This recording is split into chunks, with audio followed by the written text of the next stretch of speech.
Muito boa tarde, meu nome é Ariel Fontinelli. Estamos iniciando mais uma entrevista aqui no Instagram do portal O Poder. Hoje nós vamos falar sobre um assunto muito sério e que tem sido debatido por muitas pessoas nos últimos meses. Nós vamos falar sobre os golpes virtuais através das redes sociais. E com isso, nós vamos entrevistar o professor, advogado e também especialista Guilherme Tomizawa. Ele é professor da Faculdade Marta Falcão e, além de ser professor advogado, ele é mestre em Direito e também membro do Instituto Brasileiro de Direito Eletrônico. Então, eu vou convidar aqui o nosso convidado, que ele é especialista nesse assunto, e aí nós vamos poder começar essa conversa. Lembrando, caso você não consiga assistir essa live, ela vai ficar salva para você assistir depois. Se quiser postar nos seus stories, você pode marcar o portal O Poder. E também, se você quiser mandar sua pergunta para o nosso convidado, você pode ficar à vontade, que ao final dessa entrevista vai ter um espaço só para o nosso convidado responder as perguntas. O nosso convidado já está aqui na live, eu vou convidar ele aqui. Conversa. Mande suas perguntas, que o nosso convidado com certeza vai responder. Opa, nosso convidado já entrou. Boa tarde, professor. Como que o senhor está? Boa tarde. Tudo bem, Rariel? Tudo bem, tudo tranquilo. Tudo bem. Professor, já para iniciar, né, eu queria pegar esse espaço para o senhor se apresentar, falar quem é o senhor para as pessoas que não o conhecem, as suas áreas de atuação, as suas expertises e principalmente dar um resumo do que a gente vai falar hoje, que é um assunto bastante sério, não é mesmo? Uhum. Tudo bem, Ariel. Prazer aí, obrigado ao Portal Poder, né? Agradeço aí pelo convite que foi feito à minha pessoa. Eu me chamo Guilherme Tomizawa, eu sou já advogado há 20 anos, né? E também sou professor já há 16 anos, aí, já tem uma data aí. A minha área de expertise, de pesquisa, é nessa área de direito digital, né? Então, já sou membro do Instituto Brasileiro de Direito Eletrônico há algum tempo, né? E atualmente também eu presido a subcomissão de empreendedorismo e novas tecnologias da OAB do Amazonas. E também agora estou ministrando, sou professor da Faculdade Marta Falcão, né? E também da SBAN. E também atualmente estou coordenando, né, o Núcleo de Práticas Jurídicas da Faculdade Marta Falcão, né? Então, a gente vem aí tentar contribuir nesse aspecto aí. Com certeza. Professor, já a gente iniciando aqui, tocando no assunto que é o mais importante, como é que o senhor queria que o senhor avaliasse, no geral, o avanço da tecnologia? Hoje nós vivemos numa era totalmente globalizada, onde a informação está na palma da nossa mão, de uma maneira rápida, uma maneira interativa. As pessoas elas conseguem fazer atividades que há 10, 15 anos atrás quase ninguém pensava em fazer. E hoje, né, principalmente usando o celular, a gente pode fazer vários tipos de atividades que até então a gente não cogitava que um dia a gente poderia fazer. Eu queria que o senhor avaliasse essa situação de hoje, desse avanço maciço da tecnologia e, principalmente, como é que está a questão da segurança em relação a isso? Uhum. Muito boa, ótima pergunta, Ariel. Na verdade, o avanço da internet, né, trouxe diversas vantagens aí à sociedade, né? Uma delas foi a quebra de barreira, né, de distância, as informações, o acesso ao conteúdo, né, ao conhecimento. Acho que isso aí é muito importante, ainda mais agora em época de pandemia, né? A gente tem visto que as pessoas têm normalmente utilizado as plataformas, né, como o Zoom, né, como as plataformas de Hangout, Teams, né? Todas as plataformas que são utilizadas hoje para ter acesso ao conhecimento para as aulas, né? Principalmente no ensino superior. Então, eu vejo isso aí como realmente uma vantagem muito interessante, porque quebra, né, as barreiras da distância, né, entre uma pessoa e outra, né? A gente consegue, via satélite ou através de uma transmissão, né, a gente consegue ter acesso a milhares de pessoas conseguem ter acesso ao conteúdo, né? Mesma coisa a internet. A internet hoje você consegue ter acesso a informações desde de botânica, né, até como construir aí, né, enfim, qualquer aparato, né, que envolva uma tecnologia mais complexa, né? Então, eu acho que o acesso à informação, ao conhecimento, ele está disponível a todos. Então isso eu vejo como uma grande, né, uma grande vantagem, um grande avanço nessa era da informação. Todavia, a gente vem aí com algumas questões. Você falou a questão da segurança, e antes de falar da segurança, eu vejo aí que realmente a gente está tendo a perda da privacidade também, sabe, Ariel? Porque você veja o que aconteceu aí, desde o vazamento que teve lá de dados pela própria plataforma Zoom, né, que foi detectada pela Anvisa. Então, isso foi uma coisa que realmente chama atenção, né? E agora esse vazamento dos 220 milhões de CPFs, né, que aconteceu agora, que estão sendo investigados ainda, a gente não sabe ainda se isso foi pelo Serasa, se foi pela Receita Federal, né? Isso traz uma certa insegurança, né, à sociedade, né, ao cidadão, porque a gente não sabe mais, as informações, elas foram todas comercializadas, né? Isso desde o chefe do executivo até membros do STF, né? E também membros do Legislativo. E pessoas comuns. Então, todas as pessoas, se você for digitar lá no site, você colocar seu CPF, você vai ver que realmente todas as informações estão disponibilizadas aí. Então, isso aí é uma questão que eu vejo com certo receio, né? E outro ponto negativo que eu vejo também com o avanço das redes sociais hoje, né, com as big techs que a gente chama, né, essas grandes plataformas, Facebook, Instagram, né, LinkedIn, todas as plataformas, né, Amazon, Google, né, todos esses mecanismos de busca, inclusive, que existem, faz a gente pensar também nessa questão da perda também, que está sendo discutido hoje, isso também, a perda da liberdade de expressão nas redes sociais, né, que está tendo uma verdadeira cultura do cancelamento hoje, né? Então a gente vê isso com certo receio, né? Que tem acontecido com pessoas famosas. Houve um reitor da Universidade de Harvard que foi cancelado, teve atores, né, aí vinculados à Disney, né? Atores, artistas. Isso, J.K. Rowling, né? Aquela artista do Star Wars, né? Que fez o Mandalorian, né? E muitos artistas mesmo, né? Cantores, né? Apresentadores estão sendo cancelados pelas redes sociais. E aí você começa a ver que está sendo instaurado um verdadeiro tribunal da internet, né? E isso me preocupa, né? Eu que sou da área jurídica, vejo que isso está indo de encontro ao Marco Civil da internet, né? Que dizia que as plataformas tinham, né? O poder deles era simplesmente de servir, né? Hospedar, né? Enfim, veicular o conteúdo, mas não fiscalizar, né? Mas não fiscalizar o que se escreve. Em relação a esse fato, né, do roubo dos dados pessoais através dessas redes sociais, você acredita que, por exemplo, existem dois meios na rede social? Existem os usuários comuns, que querem apenas usufruir do aplicativo, né, em qualquer função. E tem um outro grupo que ele se preocupa e ele quer realmente os dados das pessoas. E existe, com certeza, uma agência ou grandes empresas que cuidam desses dados de nós, que somos os usuários. Eu queria saber do senhor, com esse avanço da tecnologia, a gente se tornou cada vez mais refém dos usuários a ponto que, para você usar qualquer aplicativo hoje, você precisa autorizar, né? Você precisa dar os seus dados pessoais, às vezes você precisa até usar dar os seus dados financeiros. Então, você acredita que a gente está mais refém dia por dia das redes sociais?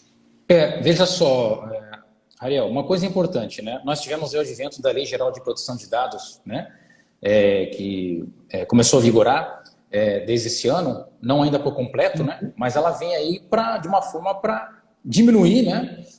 Esse vazamento de informações, esse armazenamento, essa coleta, né? E divulgação de informações que são feitas a livre-arbítrio, né? Então a Lei Geral de Proteção de Dados, ela veio realmente para frear, né? Isso e ser, na verdade, um contrapeso para evitar que essas informações sejam, né, totalmente absorvidas, né, por quem quer que seja, armazenadas e coletadas para qualquer fim, né? Hoje, por exemplo, se eu pegar o teu nome, não precisa não pegar até o teu nome completo, eu posso pegar o teu nome, o seu sexo e sua idade. Eu posso, com uma teoria do mosaico, eu posso, com informações de cruzamento dentro dos mecanismos de busca, eu consigo localizar você, eu consigo chegar à sua pessoa, entende? Então, hoje, os dados, as informações estão muito simples, muito fáceis de serem conseguidas, né? E como você falou, tem muita gente aí que, de má fé, né, que acaba o quê? Comercializando esses dados, né? Então eu entendo assim que a gente fica assim refém, né, nesse sentido. Por isso que tem que existir algumas, não digo que legislação vai salvar a vida de todos, né? Mas algumas legislações, algumas leis, elas são importantes justamente para fazer esse controle, né? Para ter esse equilíbrio. Certo.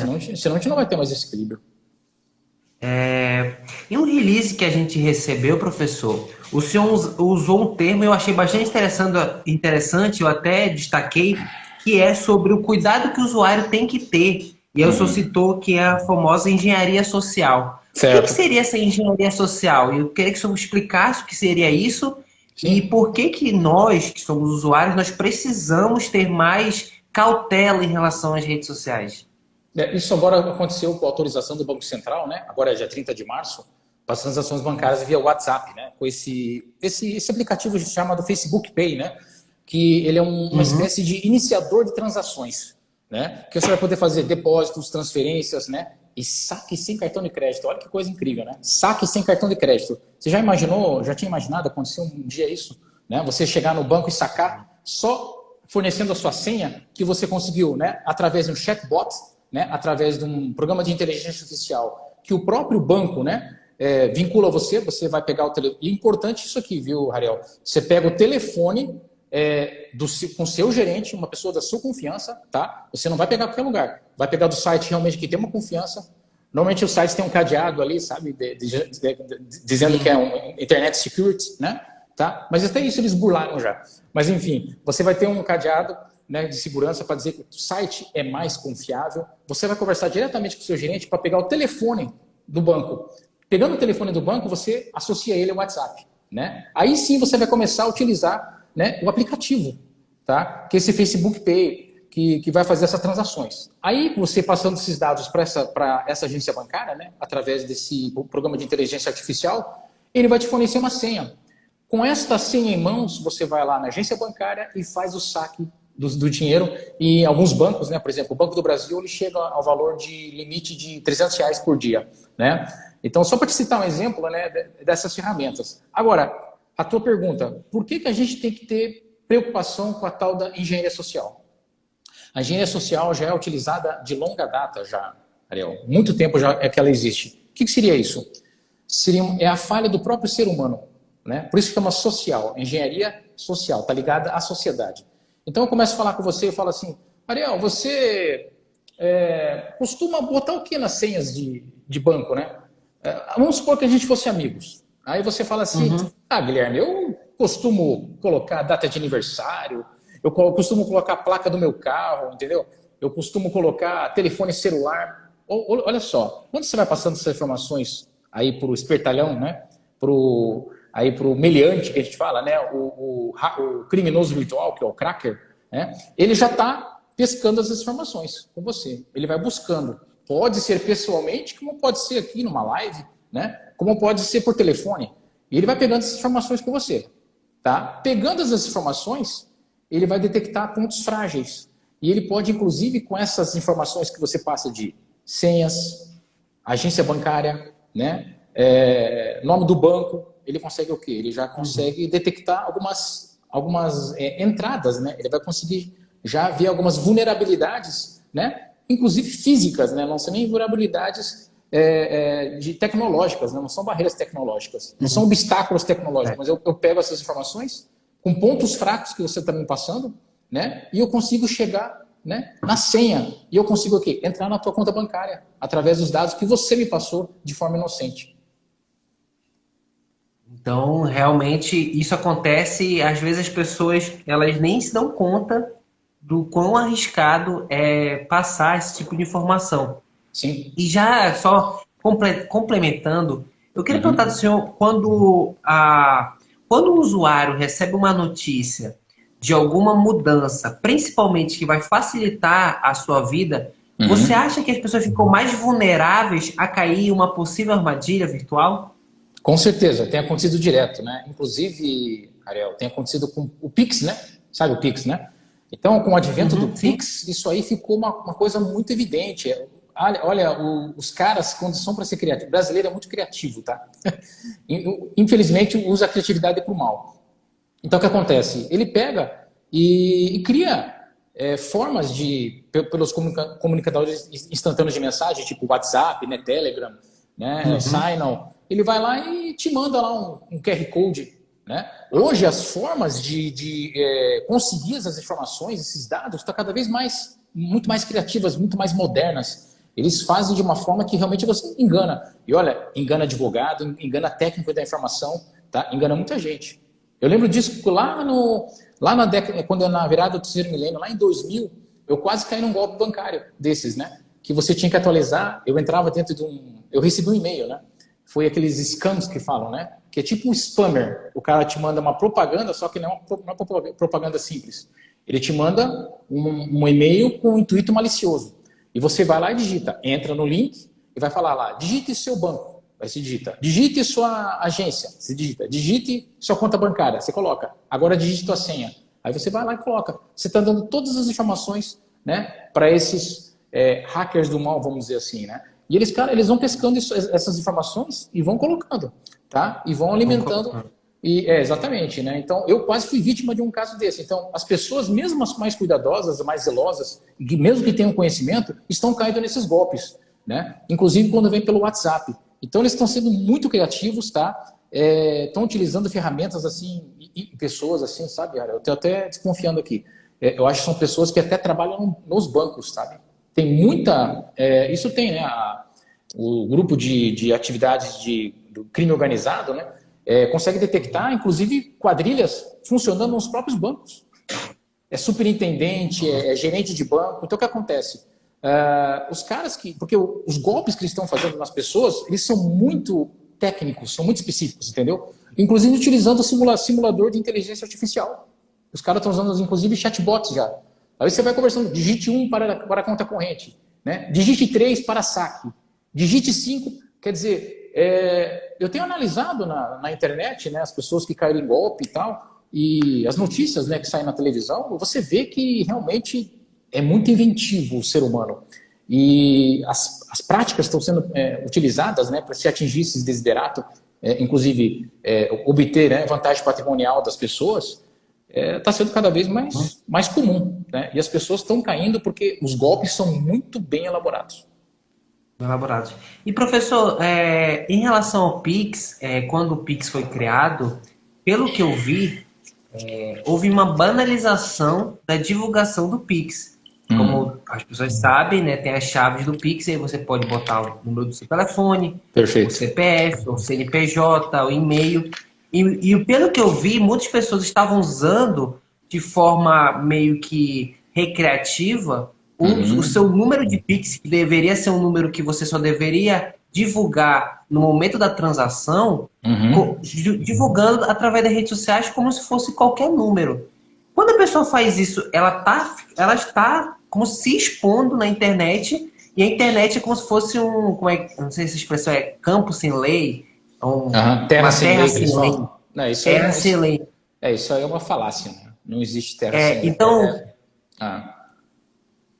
Não, pois então essa questão assim dessas pessoas que elas estão expondo seus dados de forma recreativa, elas estão sendo com certeza vítimas, né, de um possível golpe, já que você falou que essas pessoas que aplicam esse tipo de atividade ilegal, elas não estão mais tão amadoras, né, pelo visto.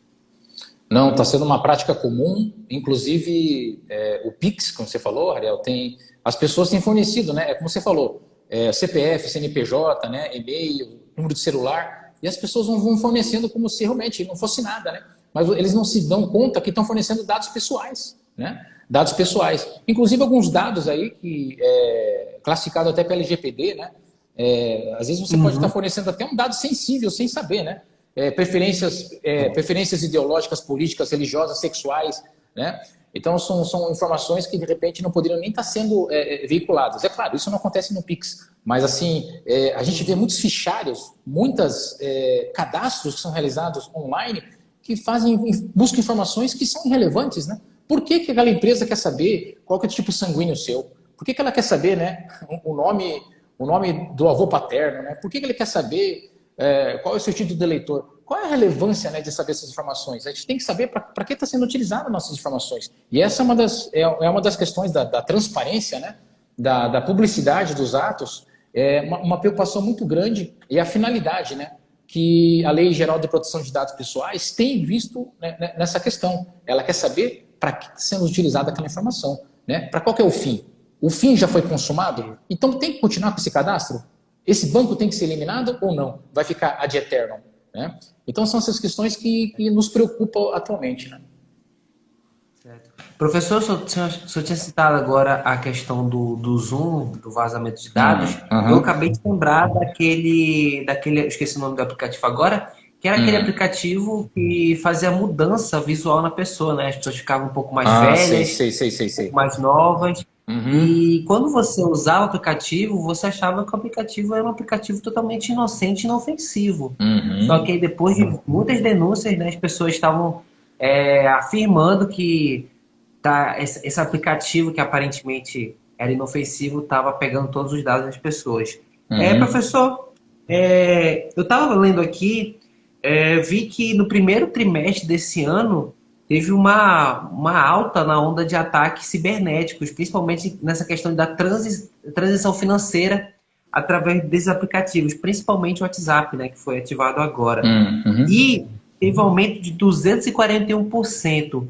Eu queria saber do senhor, a tendência é aumentar, professor, com essa nova ferramenta do WhatsApp? Sim, com certeza, né? Porque o que acontece? O número de transações que ocorrem hoje com as transações bancárias utilizando smartphones, né? E utilizando Uhum. aplicativos e comunicadores instantâneos de mensagem, a tendência é cada vez aumentar. Duplicar, triplicar, quadruplicar. Então, com certeza, a onda de crimes vai aumentar, né? Isso é uma tendência, né? É aquela coisa, quanto maior o gigante, maior o tombo, né? Então, quanto mais você é visto, mais você é conhecido. Então, seguindo essa linha de raciocínio, logicamente que quando essa ferramenta ela estiver bastante popularizada, né, claro que vai aumentar o número de vítimas, né, nos boletins de ocorrência que vão ter que ser formalizados através das delegacias, né, de crimes cibernéticos, né, que estão atuando já quase em todos os estados do Brasil, né, que tem essa função primordial, né, de trazer, né, fazer com que fazer com que essas vítimas, né, busquem de onde estão vindo esses ataques, né, para verificar qual que é o protocolo de internet, número de IP, de onde está vindo, né, essas pessoas que estão praticando essas atividades criminosas, né. E logicamente eu tenho um grande amigo meu que, né, era delegado lá no Paraná e ele falava para mim, Guilherme, não tem escapatória, a gente consegue descobrir todo mundo, né. Então essa questão que você acabou de trazer, né, da terra sem lei, né, terra de ninguém, isso não existe, né, na verdade.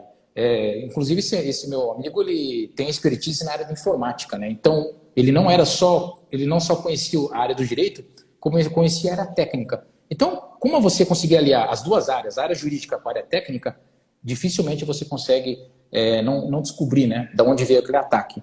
Então, a tendência realmente, infelizmente, Ariel, pode ver o exemplo do Zoom, como você citou, né, essas ferramentas de videoconferência, né? Vai ter cada vez Sim. mais vazamentos, tá? Vai acontecer isso também com os comunicadores instantâneos de mensagem, vai acontecer com celulares, né? E vai acontecer também, tá? Com todas as pessoas que usam a internet ou usam também e-mails, né? Correio eletrônico. Então isso é É geral. porque, querendo ou não, sempre tem alguém que está se beneficiando com isso, por trás, né? Uhum.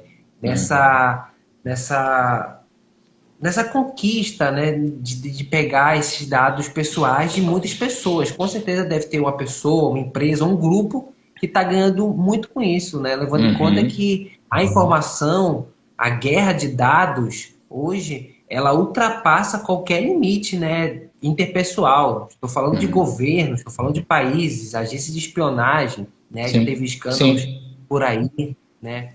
Então, querendo ou não, a tendência, se a gente for seguir rumo aos avanços da tecnologia, querendo ou não, é esse.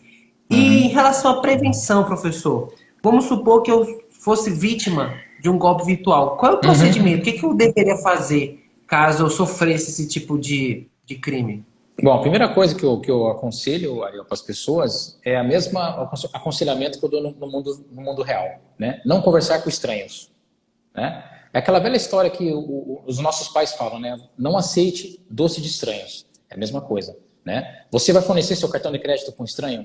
né? Você vai fornecer dados pessoais seus para uma pessoa que você não conhece. Isso aconteceu muito quando teve internet banking. Muitas senhorinhas, né? Elas iam lá na agência bancária. Lembra que tinha aquela questão das letras e das sílabas? Então tinha Sim. lá X, P, W. Você tinha que decorar, além da tua senha, tinha as letrinhas que, né, o autoatendimento fornecia. Então, veja, eu mesmo não consigo decorar Ariel, essas senhas, sabe? Senha eletrônica, senha de cartão, senha de banco, senha de fax, senha de internet. Quer dizer, chega uma hora que você se perde. E essas senhorinhas, coitadas, elas chegavam lá e pediam ajuda pro o rapaz está do lado. Ah, você pode me ajudar aqui? E o cara de má fé vai lá, né? O que ele faz? Saca o dinheiro da senhora, pede, né, a senha, pede lá as letras, né, as sílabas, né, que depois foi para sílabas, e o cara vai digitando. Daí, em vez de sacar R$ 100 que ela pediu, ele saca 200. Guarda 100 no bolso, fica pela comissão dele, né, por ter praticado um ato de altruísmo, né, que ele ajudou aquela senhora, e dá o 100 para ela. Quando ela vai para casa ver o extrato da conta, ela falou, ué, mas não saquei 200, saquei 100. Por quê? Porque ela pediu ajuda de uma pessoa estranha, né? Então, são coisas assim que a gente tem que tomar um certo cuidado, né? Não falar com estranhos. A gente estava falando agora, né? Não revelar dados importantes, né? Não banalizar os dados, né? Não passar dados pessoais como se você estivesse fazendo qualquer coisa. As pessoas hoje, na verdade, Ariel, eu vejo que a gente vive cada vez num mundo mais... Entrando agora num aspecto mais antropológico, sociológico, me parece que as pessoas estão cada vez mais exibicionistas, né? Tá aí os Big Brothers da vida, né?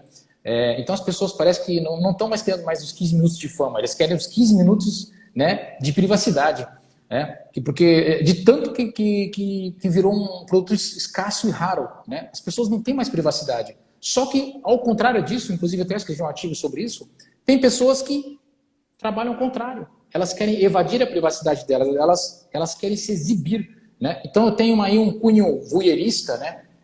Um exibicionismo, né, de certas pessoas que querem seus 15 minutos de fama, né? E elas acabam nesses 15 minutos de fama expondo o quê?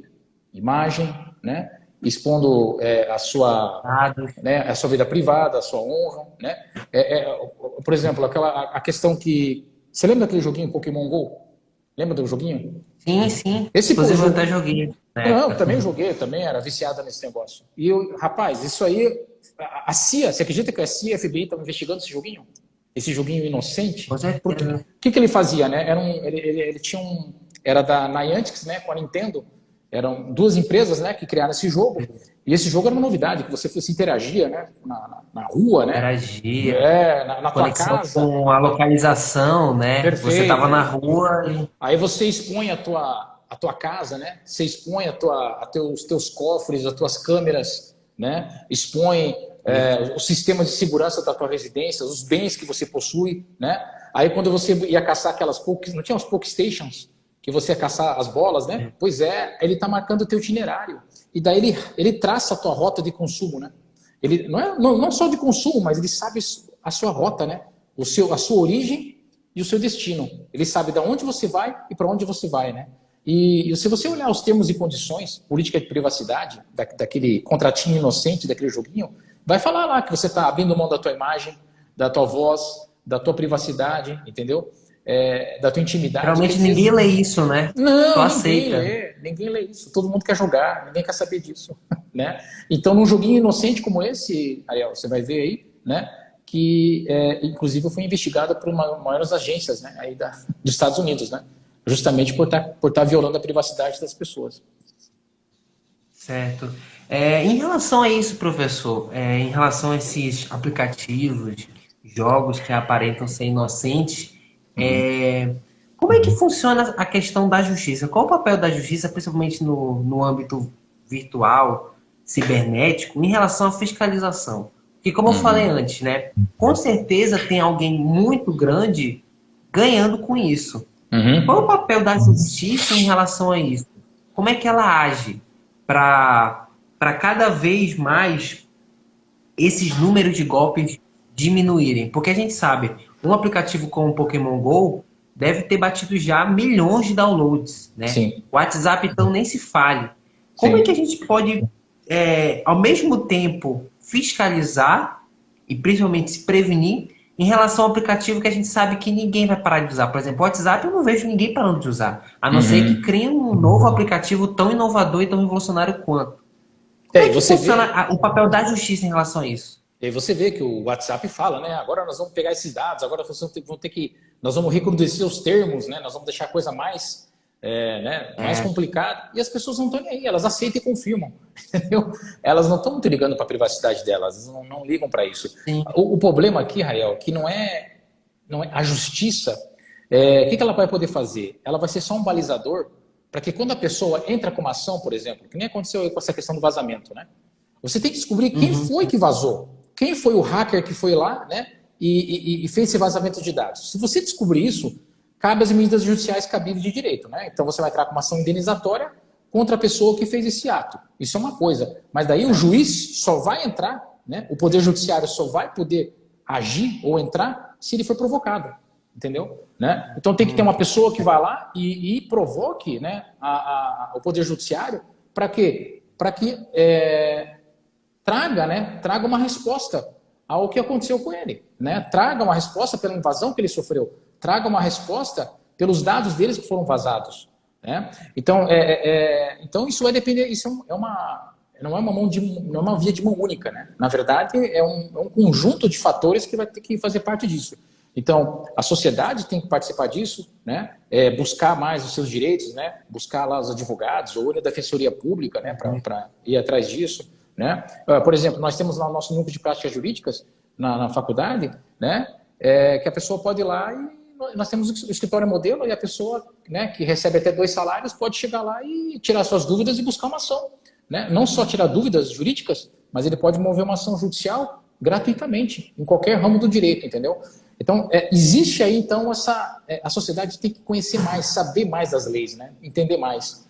Logicamente que o Ministério Público também tem sua participação, e ele pode, né, pela via extraordinária, inclusive entrar com uma ação em nome próprio. Né? Ele vai buscar entrar, você viu aquelas ações? Ação civil pública, né, que teve, que nem aquele caso aquele site lá, Tudo Sobre Todos. Você lembra desse caso? Do Tudo Sobre Todos? Que era um site Não que me divulgava. Ele divulgava o nome dos vizinhos que moravam, tudo, o teu nome, CPF, nome completo, o endereço que você morava, o mapa do local que você ficava, gratuitamente. Bastava você escrever o nome completo da pessoa. E esse site foi investigado pelo Ministério Público. Então, o Ministério Público Federal, né, ajuizou uma ação, certo? Para interesse da sociedade, para quê? Para que barrasse, né, tecnologicamente e parasse, né, com esses tipos de invasões, né, e também de perpetuações de informações que eram sigilosas, né, de pessoas. Então, existe aí todo um eixo que vai entre, né, as pessoas, o Poder Judiciário, né, o Ministério Público, as autoridades policiais, né, através das delegacias. Então, tem todo um conjunto, né, de pessoas que vão participar dessa engrenagem para que a gente busque, né, uma melhor resposta. Certo. Professor, vou fazer a última pergunta agora para encerrar, né? Nossas entrevistas não demoram, elas não costumam demorar muito também, porque nossos convidados têm uma rotina bastante ocupada. Sim. Eu queria que o senhor falasse agora do futuro em relação à pandemia. A gente sabe que a pandemia ela mexeu com todos os pilares da sociedade, Sim. principalmente na relação, né, interpessoal das pessoas, relação de distanciamento, das pessoas tentarem evitar aglomerações e tudo mais. Sim. Lá no começo dessa conversa, a gente falou sobre as pessoas serem reféns das redes sociais. Com a questão da pandemia, as pessoas não têm perspectiva de quando isso vai acabar. Certo. Essas atividades que a gente poderia fazer como, sabe, pessoal, você ir encontrar a pessoa, hoje você não faz isso, né? Hoje a gente está aqui, por exemplo, numa entrevista virtual, né? Sim. Em outros Sim. tempos poderia ser pessoal. Aí a minha pergunta é o seguinte, como é que vai ser a questão da relação humana em relação às transações bancárias? A gente sabe que as transações bancárias, ela é um assunto muito delicado com as pessoas, né? Tem pessoas ainda que elas são mais focadas, elas leem sobre isso, elas tentam se informar dia por dia, mas sabe que tem uma grande parcela da população que ela não liga para tanto isso, né? Só liga quando recebe ou é vítima de algum golpe. Como é que o senhor vê em relação a isso, a essa questão da educação? Você acha que as pessoas precisam se informar cada vez mais em relação a isso, principalmente aos grupos onde não tem tanta informação, como os idosos, por exemplo? Sim, com certeza. A educação sempre foi um ponto nevrálgico da discussão, né, Ariel? Enquanto as pessoas não buscarem as informações corretas, né, nos canais e veículos corretos, dificilmente a gente vai conseguir ter uma sociedade mais segura. Eu acho que dificilmente a gente vai voltar ao antigo normal. Não, para mim não vai existir mais antigo normal, né? Até porque doenças, né, sempre existiram, vírus, bactérias, né, sempre existiram, vacinas também, né? E a gente vive normalmente, né, com todas elas. A gente costuma a conviver. Na verdade, nós estamos ainda incipientes ainda nessa questão da pandemia, porque é um vírus ainda que a gente não conhece muito, né? Eu estou falando a nível mundial. Dificilmente a gente vai voltar ao que era antes, mas eu entendo que dificilmente também a gente vai se libertar dessas tecnologias, sabe? Essa é a questão. Eu acho que as operações bancárias, as transações bancárias, as relações comerciais via WhatsApp, né, via comunicador instantâneo de mensagem, Aumentar. via smartphones, elas vão continuar, via tablets, né, também, ultrabooks, netbooks, né, MacBook Pros da vida. Então, tudo isso vai continuar, né, ainda acontecendo. Isso que você acabou de falar, por exemplo, a nossa videoconferência, nós estamos fazendo essa live aqui, né, aumentou, e eu tô achando que tem muitas pessoas, muitas empresas, elas vão continuar fazendo isso, entendeu? Mesmo que acabe a pandemia, mesmo que a gente ache uma cura definitiva para esse vírus, eu ainda acho que nós vamos muita gente vai continuar ainda utilizando essas tecnologias, utilizando essas videoconferências, né? Porque elas realmente desbravaram, né? E elas também, elas avançaram, de certo modo, avançaram a vida do ser humano aqui, vamos dizer lá em 10, 20 anos, né? No aspecto de como é que a gente poderia viver, né, sem ter contato humano, né, como você acabou de falar. Então é muito complicado isso, né? Você veja hoje, nós estamos vivendo numa era que tem carros autônomos, né, que dirigem sozinhos, hoje. E já está se falando também em transporte aéreo autônomo, né? A própria SpaceX, né, já está fazendo viagens interplanetárias aí, né? Elon Musk, né? Tá? Então você vê aí que a gente está indo para uma nova era, um futuro incerto, né? Onde as pessoas vão viajar para a Lua, vão viajar para Marte, né? Onde as pessoas já transportam as pessoas sozinhas, né? Não existe motorista mais, né? Então o Uber vai mudar, né? Vai ser o Uber, né? E vai chegar uma hora que vai ter transporte aéreo também barato, de fácil acesso, né? E que vai transportar a gente de forma muito segura. Já está sendo testado, se não me engano, em Los Angeles, né? Esses protótipos de Uber aéreo, né? Não de Uber, né? Outro nome. Mas como se fosse um transporte, como se fosse Uber, né? Exatamente. Então, o que dizer do amanhã, né? É muito, Que dizer da muito, muito manhã. difícil, né? E só para finalizar, né, essa questão que as empresas, elas mesmo com vacina e tudo mais, que eles vão intensificar os investimentos nessa área virtual, com certeza Sim. vão, né? Por exemplo, aqui o Instagram, né, que na última atualização, agora você pode conversar com 4 pessoas através de uma Perfeito. live, né? Ótimo. Não é só mais Sim. 2. Então, Isso. querendo ou não, as grandes empresas, elas lucraram pra caramba com isso, e Sim. elas vão continuar melhorando e intensificando essas áreas. Com certeza. E, resumidamente, é isso. Professor, eu queria agradecer a sua participação. Foi muito gratificante e esclarecedora, porque, querendo ou não, esse é um assunto comum e todas as pessoas precisam ver sobre isso, porque não está lidando só com transações, aplicativos, redes sociais, mas está envolvendo a sua própria identidade virtual, não é mesmo, professor? Então, queria Sim. aqui agradecer a sua participação e principalmente o seu espaço. E se quiser fazer uma dedicatória final aí, isso pode ficar à vontade, tá bom?